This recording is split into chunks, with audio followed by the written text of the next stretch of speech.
Hello and welcome to this video for today, whether you're here for the first time or you're returning. Hope you will enjoy.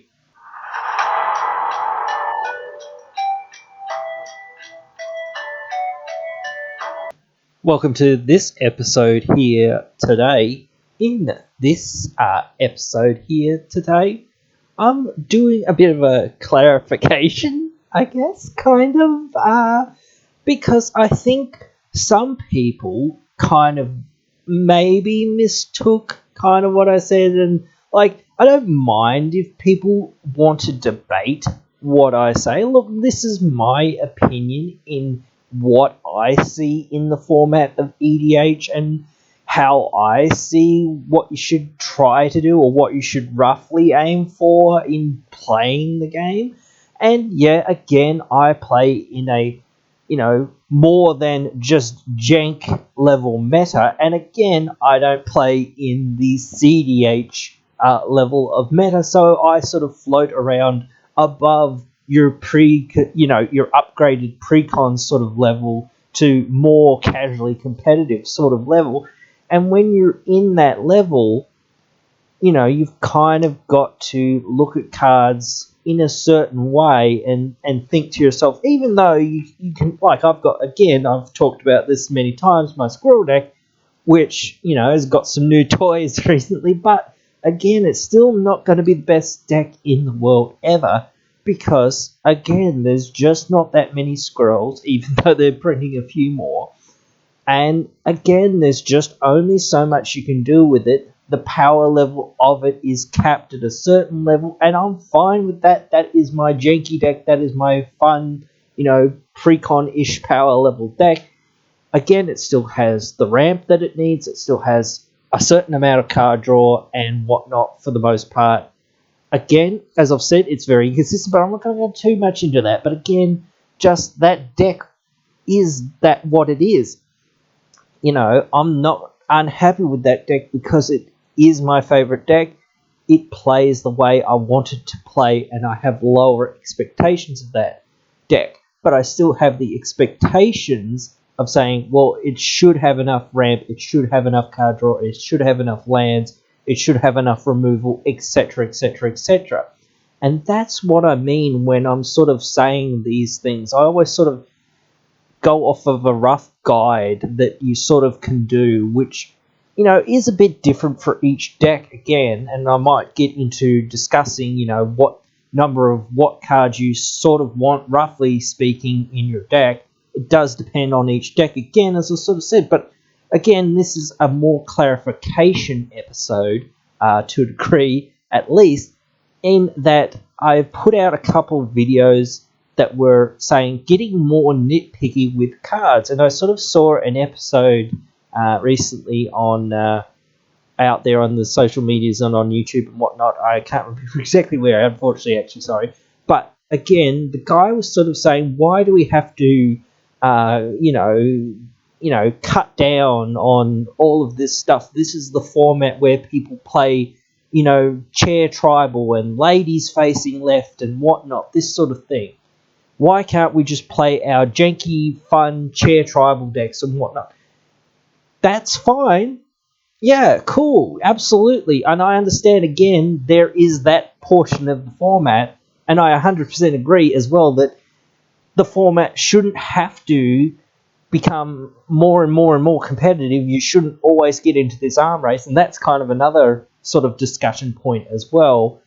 But the thing is, if you say, okay, this is usually the level of power level that I want to build around, or roughly, again, I'm building more decks here and there and now and again, that I go, okay, I want this to be at this level. I know where I want this deck to be, and if I want that deck to be at that level, I know that, okay, I've got to have a certain number of these cards that do more stuff and are more impactful on the board and whatnot. So that's what I'm saying. It doesn't have to be like I'm going to win on turn 2 or turn 3 or whatever. Again, still, there's a card like Impact Tremors. That's one of the more powerful cards out there. And Perforos is another one of the more powerful cards out there. Those are cards that I don't play because I think that they're too powerful for what I want to do. Now, I know some people play them, and I suggest if you're going into a more competitive than more casually competitive sort of area of the game, or even at that sort of level, I suggest you think about putting them in. But I don't, because I put that cap on myself to go, no, that's not what I want to do. I want to cap myself in saying, okay, well, if I can't play those cards and am in those colours, what's another card that will give me a significant advantage to play in this deck that's still a enabling or, whatever piece, a piece that sort of assists my deck strategy.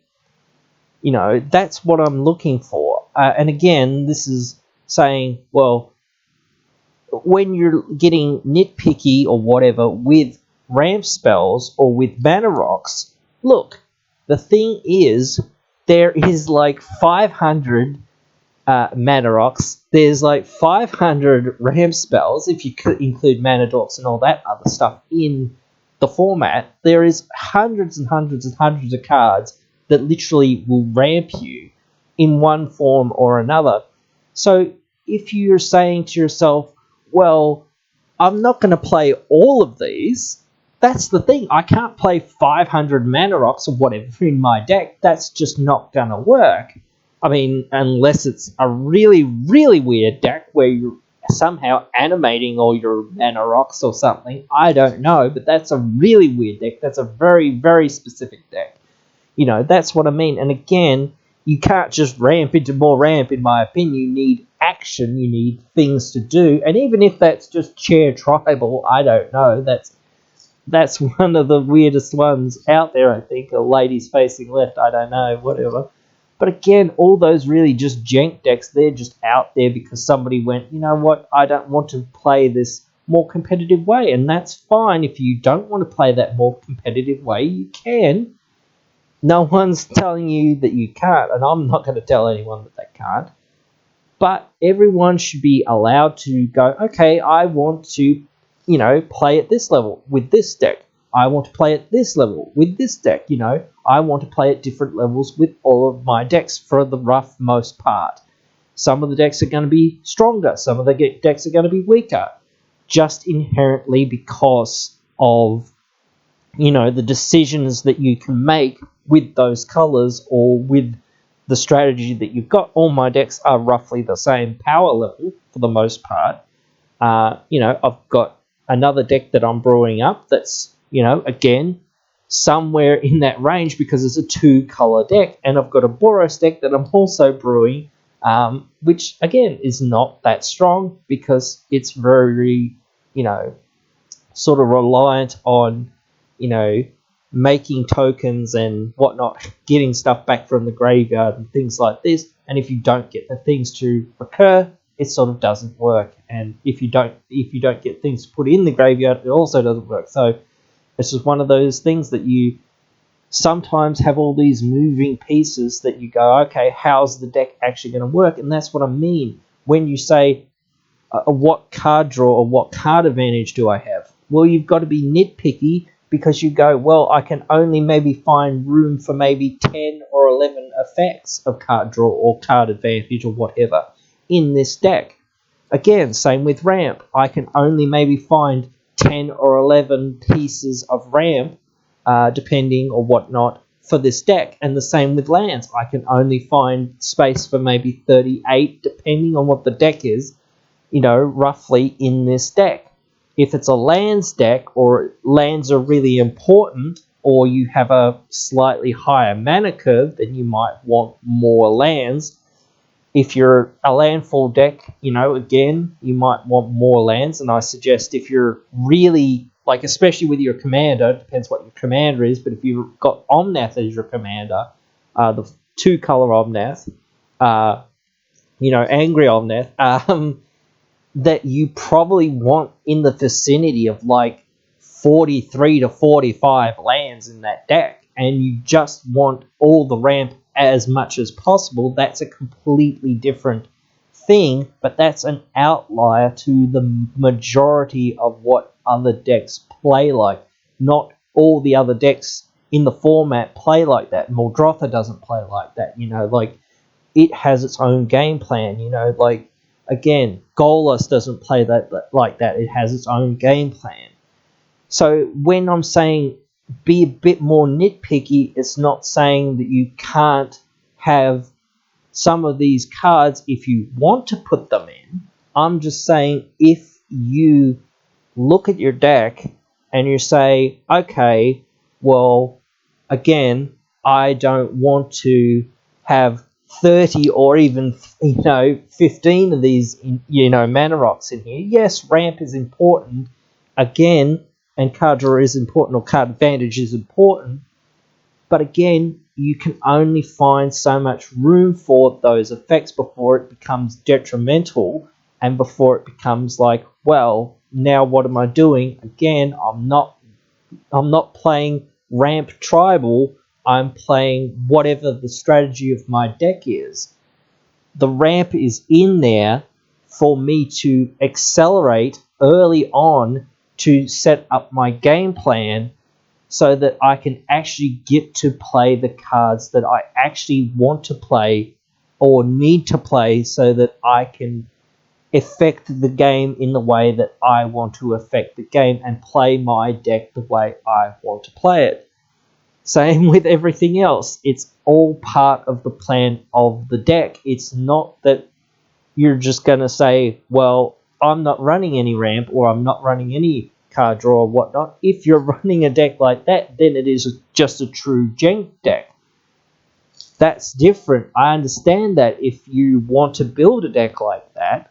But again, if you're saying to somebody who says, is on the absolute opposite end as well. Like, again, I don't play Mana Crypt or any of the zero mana mana rocks or whatnot, things like this, or Mana Vault or things like this, or I don't play any of the Basalt Monolith sort of things where you can go infinite and things like this, because, well, what's the point? In my opinion, that's not the format, or that's not the level that I'm playing at in this format. I know the power level of the deck that I'm trying to build.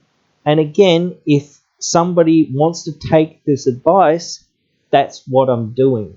If you want to go and say, okay, what should I do if I buy a precon and then I go, you know what, I'm not very happy with this precon. I want to upgrade it and I want to get to a certain power level. Now, no, I don't want to get into CDH, but I want my deck to be slightly better than what it is. What should I do?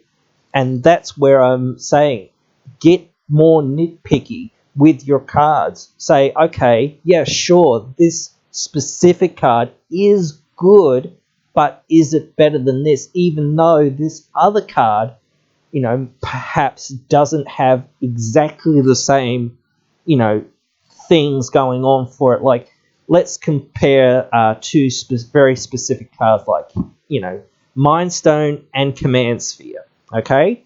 And now I talked about this in my Mana Rocks episode, where I was saying get more nitpicky, because I think Mind Stone is a lot better than Command Sphere.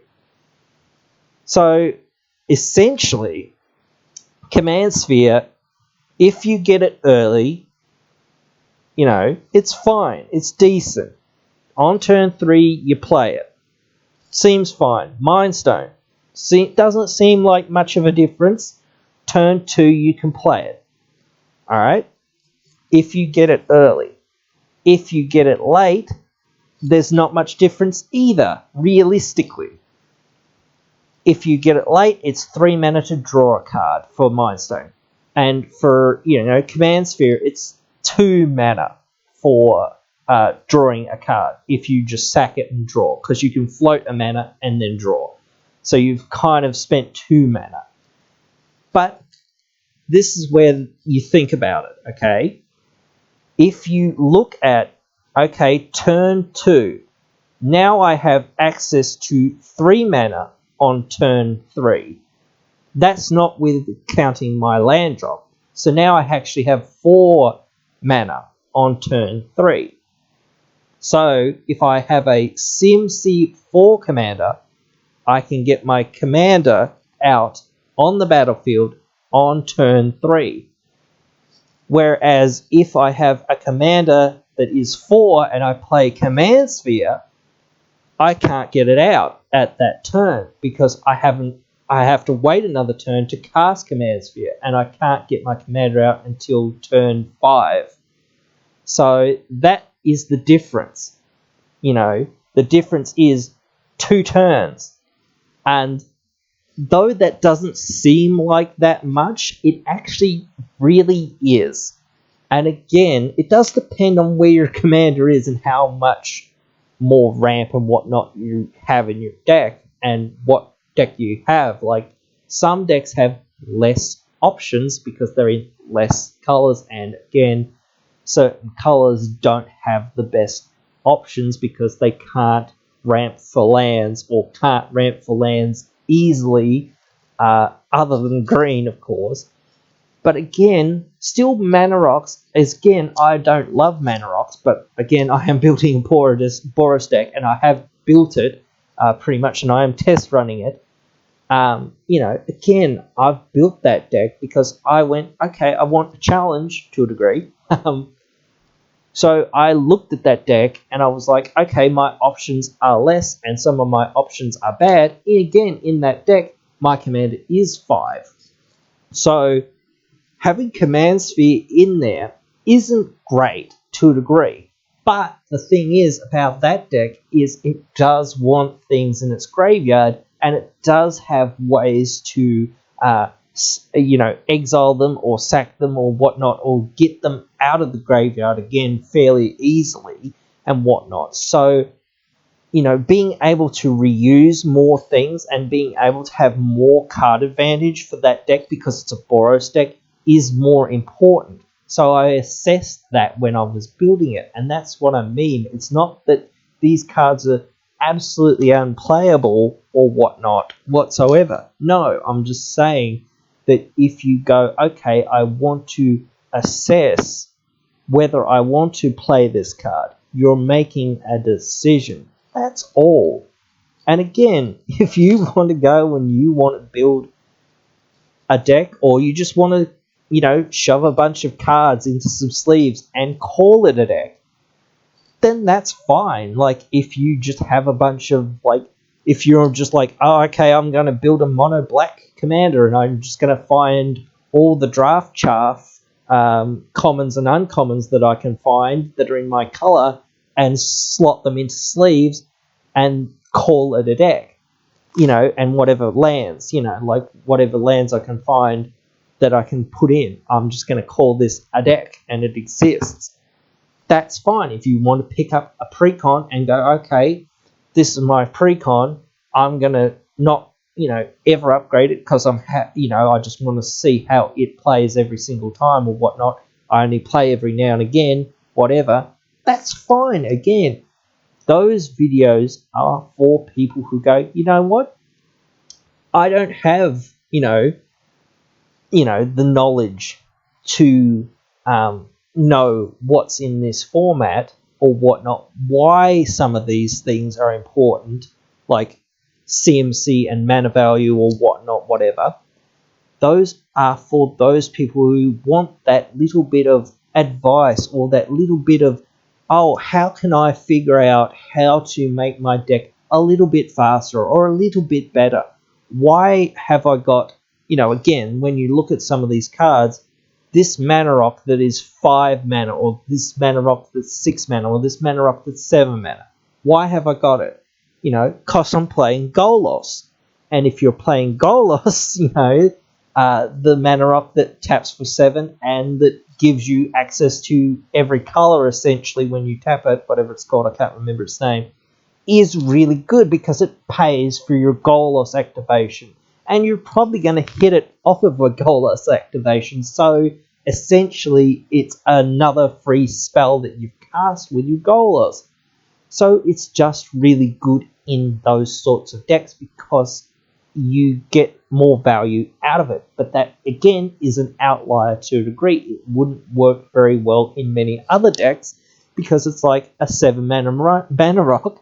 Again, yes, sure, it taps for 5 mana, and you can use that mana for any colors, but again, it's like, well, what does that actually do me? And again, yeah, sure, it says you can draw cards for the number of mana symbols on cards you have. So again, it sort of pushes you to playing, 5 colors or as many colors as possible. So it's one of those cards that does find places in certain decks. Again, I'm not saying it's unplayable. I would not play it for the most part in most decks because it doesn't go in there and it doesn't do anything specifically for that deck, or it doesn't need to be there for any other reason. Yeah, sure, if you say, oh, well, I opened it in a pack or whatever, whatnot, when I, was drafting or whenever I came in and just bought some random boosters and I just tossed it in there, yeah, sure, that's absolutely fine. Again, that's what I'm saying. If you want to keep it, you want to use it, that's fine. That's up to you. But if you say to yourself, okay, I actually want to think about this, why is it in here? Why have I got it? What use actually is it? How often do I get to 7 mana, get to cast it, and then actually do something with it? Or is the game almost over at that point? And again, some games go long. Yes, this happens quite a bit, and some games where people just sort of have durdle around and whatnot and not really doing much.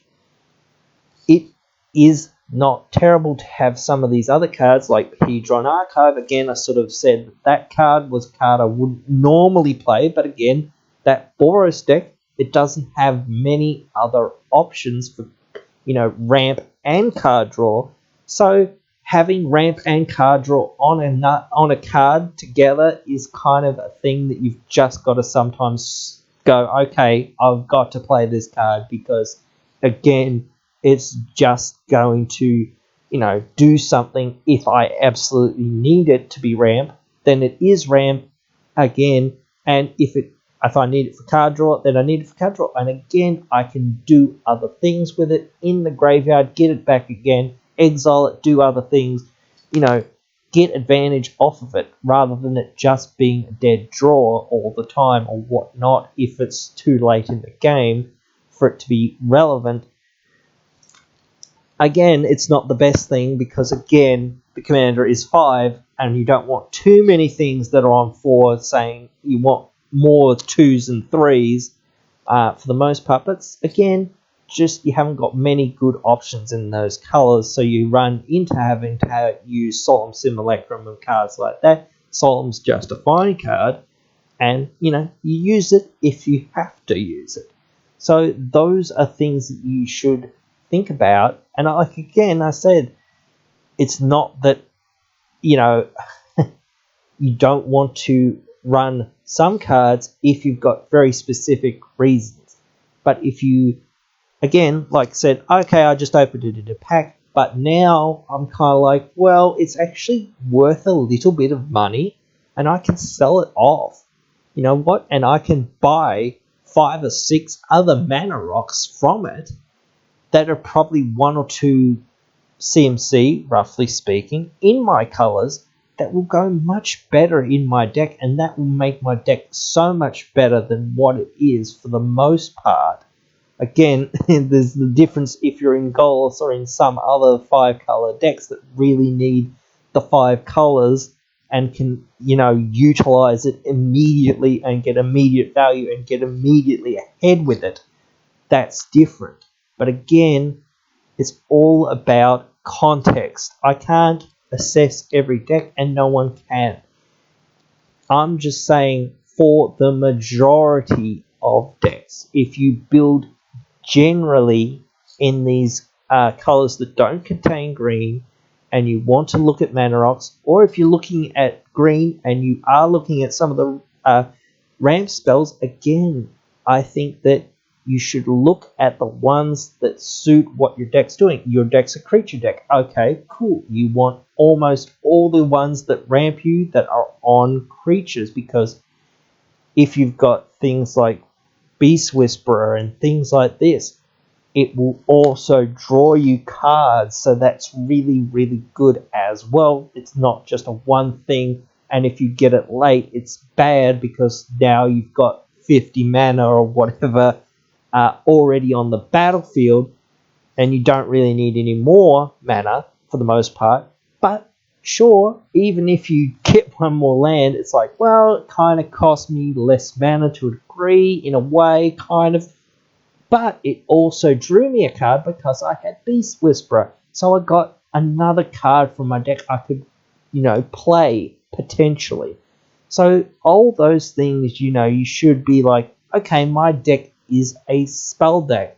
So I sort of have to ignore that part of me saying, if you're not in a spell deck or whatnot, don't run, cultivate Kadama's Reach for the most part. But even then, I would still not probably run them. I'd run Harrow or Rolling Regrowth, things like that.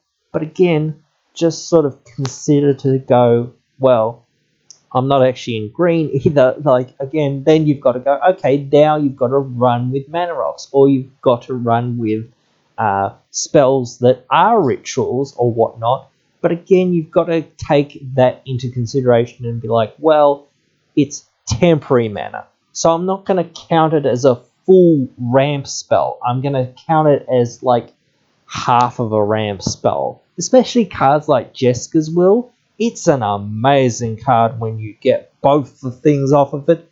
But I always count it as half a ramp spell and half of a card draw spell, because sometimes it's just going to be a card draw spell-ish, kind of, and sometimes it's just going to be a ramp spell-ish. It's just a burst of mana, so it's not always going to keep you going, but if you just get it at the right time, or whatnot, if you get both, it's really insane. But again, one part or the other, for the most part, you're looking at going, okay, well, do I need this burst of mana? Well, at this point in the game, I have 50 mana and I have no cards.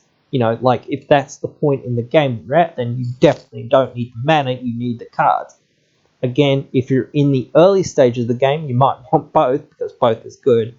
But if you say, well, actually, I have a really good thing in my hand that I really want to cast right now, then you definitely just want the ramp if you don't, or the accelerator of mana. Again, maybe you can get something else off that to be like, okay, I actually need 2 or 3 more mana, and then I can play this other mana rock out onto the battlefield. But that's kind of, again, where I kind of go, well, if you're playing this 5 mana rock and you needed 1 or 2 more mana, then you kind of see why I say you should stick to having 1 or 2, maybe 3, depending, or 4 if you're really hard up for card draw or whatnot, other effects and ramp sort of things, this sort of thing. And that is a 3 CMC spell, but for the most part, it's 0 because you get so much more mana off of it. It's worth, so it just doesn't really matter at the point that you're doing that. But again, that has been my sort of little clarification video. It was a bit longer than what I wanted it to be for the most part. Again, like, I don't want to go over and over this for too much, but again, I just think that there's lots of people out there in the world playing Magic, playing Commander, playing this great game. We all want to play in different ways, and again, I've got a few people who go, okay, again, this is the deck that I want to build, this is how powerful I want to make it. If you know how to do that, it's very easy. If you kind of luck into going, well, I'm just going to put Mana Crypt and this and that. Oh, wait, this is a CDH deck. I didn't even realize. Because you've already attuned yourself or whatnot, whatever it is. Again, if you build it in another way or you build it in a jank way, this is the way that I always seem to build decks. You've already naturally attuned to going, well, this is the way I like to play. Just do that then. Again, that's the way you want to play. You don't even really have to think about it. All I want to play is my big fatties and whatnot. Sounds great. Good for you. Again, as I said, when you're in less colors, creativity, restriction breeds creativity and whatnot. So get to it out there when you're doing those things, because those are the things that you have to do when you're in a situation of saying, well, okay, my options are limited, but what can I do? But even again, when your options are limited, you can still see that there are a lot of choices out there. And again, I'm not saying that you have to choose the absolute best effects out there in the format, again, but you should still look at what you want to do. If you again want to build for less powerful, then sure, the whatever I have is good enough, absolutely. If you want to build a more semi-powerful sort of ramp base or card draw base or whatnot, you might want to consider some of the things that say if you don't really know much about these sort of things. That's it. Alright guys, anyway, enough of this on my high horse or whatnot. Tell me what you guys think. Write them down there in the comments below. Please remember that the success of channels like this is based on viewers like you, so please consider liking, sharing, and subscribing if you would like to support this content. You can also get social with us on our Discord and on our Facebook. If you would like to further support the channel, you can go onto our Patreon. All links are in the description. Thank you for your support. It really means a lot. I hope you have enjoyed this video here today. And if you have, I hope you will come back for another one. See you then.